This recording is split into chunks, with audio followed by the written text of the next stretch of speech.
Hello, what's up mga ka-idol? Welcome back to my YouTube channel. For today's video is mayroon lang akong isi-share sa inyo patungkol po dito sa amplifier na ito. Pero bago natin sisimulan ang lahat, huwag nyo lang kakalimutang mag-subscribe sa aking YouTube channel at pakipindot sa aking notification bell para updated kayo sa mga susunod na bago kong videos.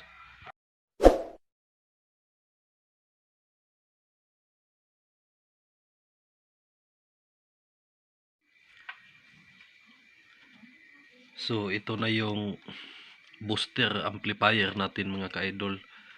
So kung napansin nyo mga ka-idol, so yung gamit natin is lumang tipdik po ito. Ito siya mga ka-idol, oh. Lumang tipdik.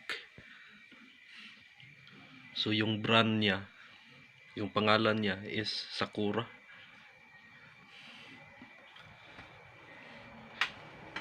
So ginamit natin itong kaha ng lumang tipdik upang mailagay natin yung ating booster amplifier. So siyempre dito sa likuran niya mga ka-idol, so mayroon ditong speaker terminal.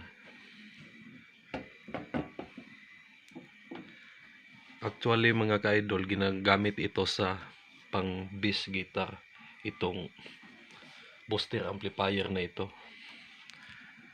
So buksan natin mga ka-idol.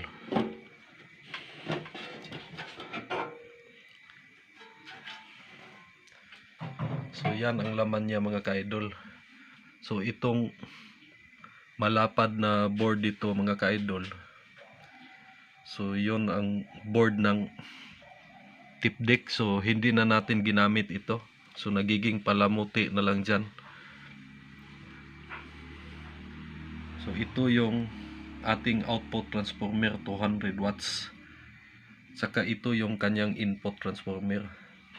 So yung supply natin, so ito siya mga ka-idol. So bali 24 volts ito mga ka-idol. So itong supply na ito mga ka-idol, 12 volts, papunta ito sa ating audio amplifier na 15 watts. So bali yung gumagana dito mga ka-idol is itong transformer at saka itong audio amplifier, saka itong transformer din na ito para dito sa audio amplifier, at siyempre itong ating booster. So ito yung kanyang transistor, power transistor na MG2955. So bali 8 transistor ito, 4 dito sa kabila, 4 din dito sa kabila. So ngayon mga ka-idol, ituturo ko sa inyo kung paano naging malakas ito mga ka-idol. So hindi ito pangkaraniwang booster.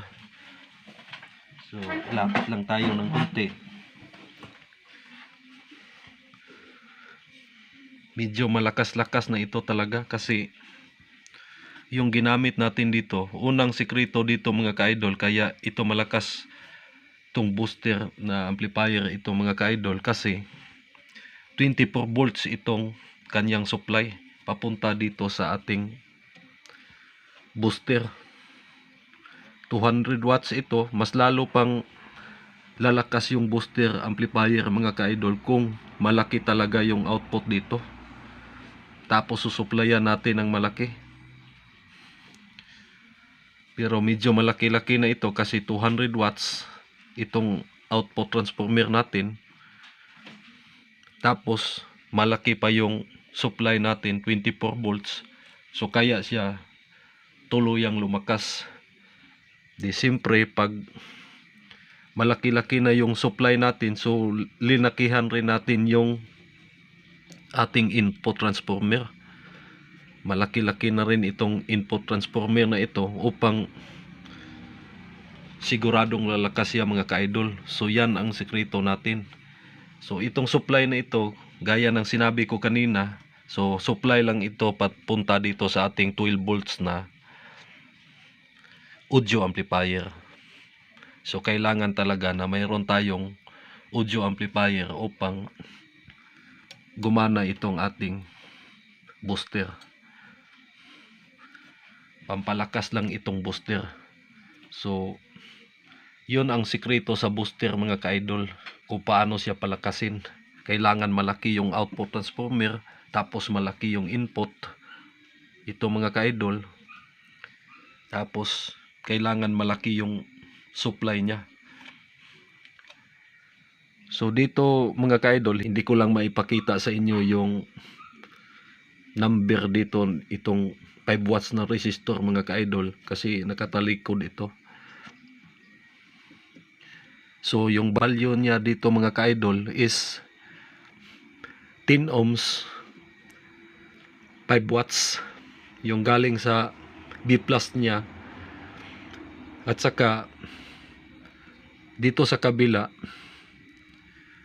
560 ohms, 5 watts papunta na dito sa ground. So ito yung filter capacitor dito. So bali yung pumasok dito na voltahe is 24 volts. 24 volts dito sa AC, tapos dumaan dito sa diode. So malaki-laki na yung papunta dito. I mean hindi pala 24 volts dito. Dito lang sa kanyang input ng kanyang diode yung 24 volts. Pagdating dito, pag dumaan siya sa diode, lumakas yung voltahe.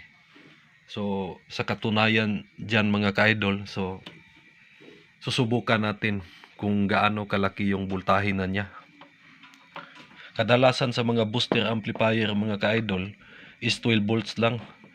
Pero ito, ipapower on natin. So ito yung lead indicator niya. Hindi masyadong malinaw kasi kulay yellow. Ititest natin yung kanyang voltahe kung magkano mga ka-idol.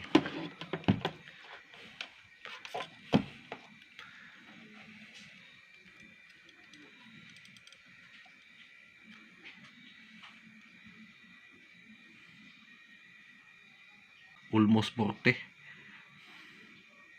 39.9 nagiging 40 pa mga ka-idol.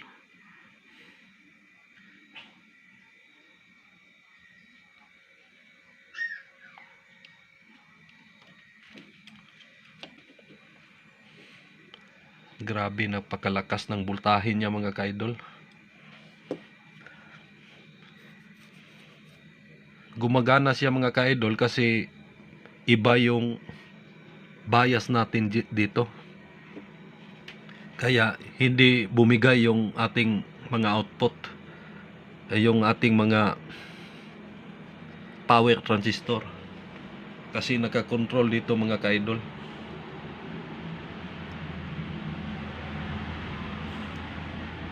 Yan siya mga ka-idol, medyo maangas tingnan kasi dami na yung wiring. Pasensya lang kayo sa mga wiring ko ka-idol kasi hindi ko na tinanggal itong kanyang mainboard, kaya siya kung tingnan medyo masagwang tingnan. Pero yun ang sikreto natin sa ating booster mga ka-idol. Malaki yung output tapos malaki yung supply, so kaya siya malakas. So konting tips ko lang sa inyo mga ka-idol kung paano palakasin yung booster amplifier. So hindi natin masusubukan ito mga ka-idol kasi pang microphone yung in niya dito mga ka-idol, kasi papunta na ito sa